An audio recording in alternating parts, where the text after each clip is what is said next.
మాట్లాడతాను చప్పట్లు కొట్టు అందరు నన్న. సరే ఈయనేమో ఎవరు బ్యాకింగ్ లేదన్నారు, ఎవరో ఇందాక. ఎందుకు లేరు? నేను కాదు, వాళ్ళ అమ్మ నాన్నగారు ఉన్నారు.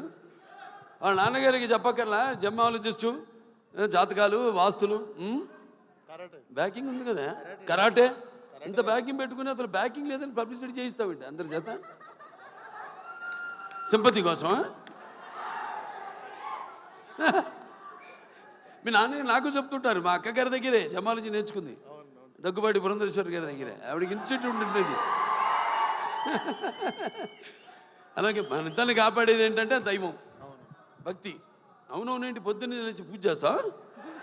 నేను 1.5-2 గంటలు చేస్తా పూజ, 3ంటికి లేచి. అదేలే, మిగతా అంతా అమ్మగారు నాన్నగారు మొక్కుంటున్నానుగా, మా వాడు బాగుండాలని. సంతానాభివృద్ధికి దూరీకృత్వా పిశాచార్తిం జీవైత్వ మృతం సుతం యో భూత భీష్ట సిద్ధ సన సంతతి వృద్ధి కుర్తు అంటాం. మావాడు ఉన్నాడు మోక్షు, వాడు రావాలి రేపు ఇండస్ట్రీకి. మోక్షకి వాడు మిమ్మల్ని అందరినీ ఇన్స్పిరేషన్ తీసుకోవాలి. నేను అంటా, నన్ను తీసుకోవద్దు ఎప్పుడు అంటాను. మీరు చాలామంది బాధపడచ్చు, అభిమానులు, నన్ను ఎప్పుడు తీసుకోవద్దు. మీ తాతనే మీకు అన్ని ఎవ్వరు అక్కర్లని, కుర్రాళ్ళు తీసుకో, శిక్షణ తీసుకో, లేకపోతే ఒక మా గ్యాంగ్స్ ఉన్నారుగా, మీకు గ్యాంగ్ గోదావరి గ్యాంగ్ లాగా మన గ్యాంగ్ ఉంది కదా, అది వాళ్ళు మన గ్యాంగ్ లేలే. ఇది మన అడివిశేషు కానీ, లేకపోతే ఈ సిద్ధు తొల్లగడ్డ కానీ మన గ్యాంగ్ తీసుకోవాలి, ఇన్స్పిరేషన్గా తీసుకుంటే. నేనున్నా, నీకు అందులో భయం లేదు. నేను 20 సంవత్సరాల ముందు ఆలోచిస్తుంటా, ఇప్పుడు మా నాన్నగారిలాగే. జనం అనుకునేదానికంటే ముందు, కోరుకునేదానికంటే ముందే. ఎందుకంటే మేమంతా అయితే నిత్యావసర వస్తువులు లాంటి వాళ్ళం. ఎలాగైతే మనం ఈ దైనందిన కళాపాలలో సతమతమవుతూ అన్న అవసరాలు పాలుతూ సినిమాను కూడా మనం ఎంచుకున్నాం ఒక అవసరంగా. మనం అంటే నిత్యావసర వస్తువులో మనం ఎప్పుడు కనబడుతూ ఉండాలి, ఏదో ఒక కొత్తదనం అందిస్తూ ఉండాలి. అదే నాన్నగారి దగ్గర నేను నేర్చుకుంది. అదే మా తమ్ముడు కూడా అన్న కూడా ఫాలో అవుతున్నాడు.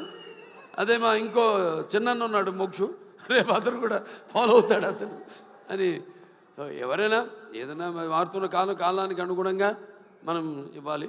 అలాగే ఈ సినిమా ఇంకెవరు, ఆనందరాజు గారు మిమ్మల్ని ఏదో ఒక సూపర్ మ్యాన్గా రమ్మన్నా గెటప్లో మీరేంటి ఇలా వచ్చారు? ఈ ప్రపంచంలో డ్రాయర్ పైన వేసుకునేది, ప్యాంటు మీద ఒక సూపర్ మ్యాన్ ఒకడే. సరే, దాని తర్వాత ఎవరు ఏమండవే ముందు అసలు మైండ్ మాడదు. Yuvan Shankar Raja music director. అదే ఇళయరాజా గారు, ఆయన వాళ్ళ అబ్బాయి. సరే, నాకు మా 3 సినిమాలు చేశారు ఆయన, ఇళయరాజా గారు. 3 చాలా తక్కువ, మా పండితుడు ఆయన. ఇది ఫస్ట్ ఆదిత్య 369, తర్వాత రక్తాభిషేకం, దాని తర్వాత శ్రీరామరాజ్యం.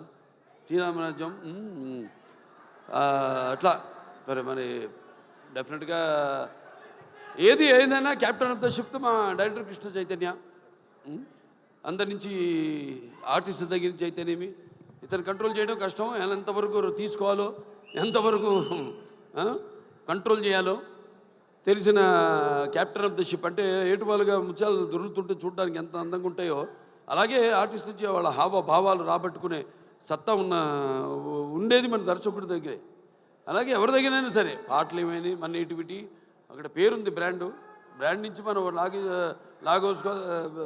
లాగాల్సింది మన దీనికి అనుగుణంగా మనకున్న ఈ పరిసరాలు, వాతావరణం, దానికి అనుగుణంగా రాబెట్టుకునే బాడీలు అన్నీ. డెఫినెట్గా పిక్చర్ చాలా బాగుంటుంది తప్పకుండా. ఎందుకంటే మొత్తం అందరూ కూడా బాగా గేరప్ అయి ఉన్నారు. అందరు కూడా ఇక్కడ మా మాస్టర్ గారు ఉన్నారు, ఇక్కడ భాను మాస్టరు, అలాగే యశ్ మాస్టరు. ఏం యశ్రా, నువ్వు నాతో పని చేయలేదని సెకండ్ అవ్వా?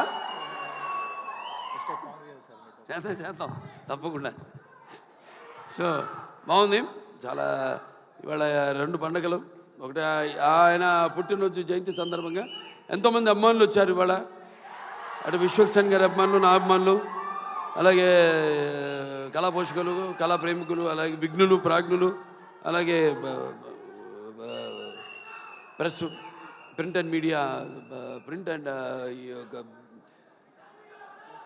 డిజిటల్ మీడియా అంతా కూడా వచ్చున్నారు ఇక్కడికి. అందరు కూడా నా కృతజ్ఞతలు తెలియజేసుకుంటూ తప్పకుండా ఈ సినిమా త్వరలో ఒక మంచి కాంబో కూడా అనౌన్స్ చేయబోతాం. డిజిటల్ అండ్ శాటిలైట్ మనకు కూడా మంచి ఒక కాంబో ఉంది ఒకటి. అదే తర్వాత ఇస్తాం, మీకు అనౌన్స్ చేస్తాం తర్వాత ఏంటో అది. అందరు కూడా పనిచేసిన వాళ్ళందరూ కూడా ముందుగానే పిక్చర్ చూడగానే తెలిసిపోయింది. పిక్చర్ యొక్క అంటే అన్నం మొత్తం ఉడికిందో లేదో చూడక్కర్లా, ఒక మెతుకు చూస్తే చాలు. మొత్తం చేయి పెడితే చేయి కాలుద్ది, ఒక మెతుకు చూస్తే తెలిసిపోతుంది అన్నం ఉడికిందా లేదా అనేది. అలాగే సినిమా ట్రైలర్తోనే తెలిసిపోతుంది. అలాగే మా నిర్మాత ఆయన ఎంతో అభిరుచి గల, ఇప్పుడు నేను సినిమా చేస్తాను ఆయన ప్రొడక్షన్లో, ఎంతో అభిరుచి గల మంచి నిర్మాత. అండ్ ఎంత సినిమా లేట్ అయినా అనివార్య కారణాల వల్ల దేనికి ఆయన కాంప్రమైజ్ కాకుండా సినిమా బాగుండాలి. అందుకే ఇవాళ ఉన్న అంటే మంచి మంచి సినిమాలు వస్తున్నాయి కాదన్నాం, అన్నీ మంచి సినిమాలే, అన్నీ బాగా చాలా జాగ్రత్తగా వాళ్ళు దగ్గర పెట్టుకుని చేస్తున్నారు ఇప్పుడు సినిమాలు అందరూ కూడా. బట్ అటు అన్ని సినిమాలు అంటే ఒకటి చిన్న పెద్ద సినిమా అని చెప్పను. సినిమా సక్సెస్ అయితే అది పెద్ద సినిమానే, పెద్ద సినిమా ఫ్లాప్ అయితే అది ఫ్లాప్ సినిమానే, అంతే కదా. సో ఏదైనా ఒక మంచి ప్యాషన్తో సినిమాను తీసే నిర్మాత ఎక్కడున్నాడు వంశీ గారు. సో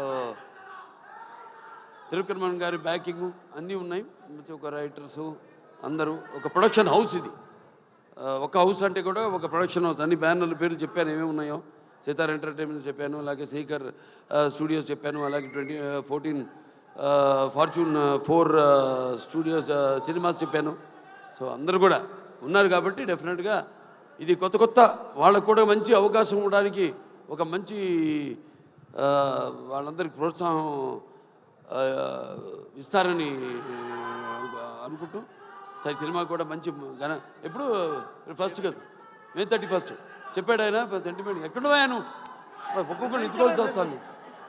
అది బాగా మాట్లాడావే, అంతే అక్కడ ఇంకా ముందుకు లాగు, ఇంకా మళ్ళీ మైకి లాక్కునేవు. నేను ఎక్కువసేపు మాట్లాడాను అనుకున్నా. సరే సరే ఫైనల్గా సో ఓకే, అందరికీ సెలవు. సినిమా చూడండి, రేపు థియేటర్లో 31 రిలీజ్ అవుతాను సినిమా. ఆయన మొదటి సినిమా కూడా ఏమంటే 31 కూడా ఆయన సినిమా ఫస్ట్ పిక్చర్ రిలీజ్ అయింది ఫలక్నామా. ఇప్పుడు మళ్ళీ అనుకోకుండా ఇది కాకతాళీయమో యాదృచ్ఛికమో ఈ సినిమా కూడా 31 రిలీజ్ అవుతుంది, May 31. సో సినిమా చూడండి అందరూ తప్పకుండా. సినిమా చూస్తుంటే అన్నీ ఉన్నాయి, అన్నీ పంచపక్ష పరమాన్నం అంటాం, ఇస్తర్లో వడ్డించిన అన్నీ, ఏది ఉగాది పచ్చడిలాగా.